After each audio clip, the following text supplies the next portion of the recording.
गरुड़ पुराण ध्यान योग का वर्णन।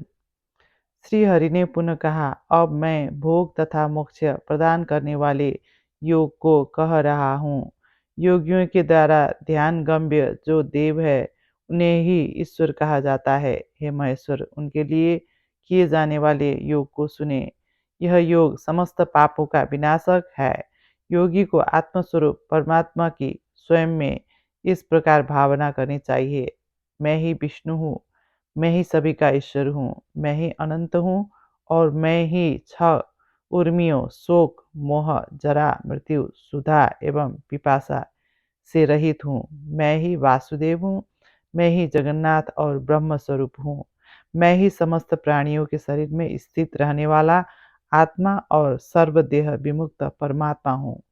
मैं ही शरीर धर्म से रहित क्षर समस्त प्रपंच अक्षर कूटस्थ चेतन भोक्ता और अतीत उनके साथ पांच इंद्रियों में मूल शक्ति रूप से स्थित मैं स्वयं अतीन्द्रिय इंद्रियों के अग्राह्य होता हुआ दृष्टा श्रोता एवं ध्राता गंध ग्रहण करने वाला हूँ। मैं इंद्रिय धर्म से रहित जगत का सृष्टा नाम और गोत्र से शून्य मननशील सबके मन में स्थित देवता हूँ, किंतु मुझ में मन नहीं है और न तो उसका धर्म ही है। मैं ही विज्ञान तथा ज्ञान स्वरूप हूँ। मैं ही समस्त ज्ञान का आश्रय बुद्धि रूप गुह्य में स्थित प्राणी मात्र का साक्षी तटस्थ दृष्टा तथा सर्वज्ञ और बुद्धि की अधीनता से मुक्त हूँ। मैं ही बुद्धि के धर्मों से भी शून्य हूँ। मैं ही सर्वस्वरूप सर्वगत मन स्वरूप और प्राणी मात्र के किसी भी प्रकार के बंधन से सर्वथा विनिर्मुक्त तथा प्राण धर्म बुभुक्षा एवं पिपासा से विमुक्त हूँ। मैं ही प्राणियों का प्राण स्वरूप हूँ। मैं ही महाशांत भय शून्य तथा अहंकार आदि से रहित हूँ और अहंकार जन्य विकारों से भी रहित हूँ। मैं जगत का साक्षी जगत का नियंता और परमानंद स्वरूप हूँ। जागृत स्वप्न एवं सुसुप्ति इन सभी अवस्थाओं में जगत का साक्षी होते हुए भी मैं इन अवस्थाओं से रहित हूँ।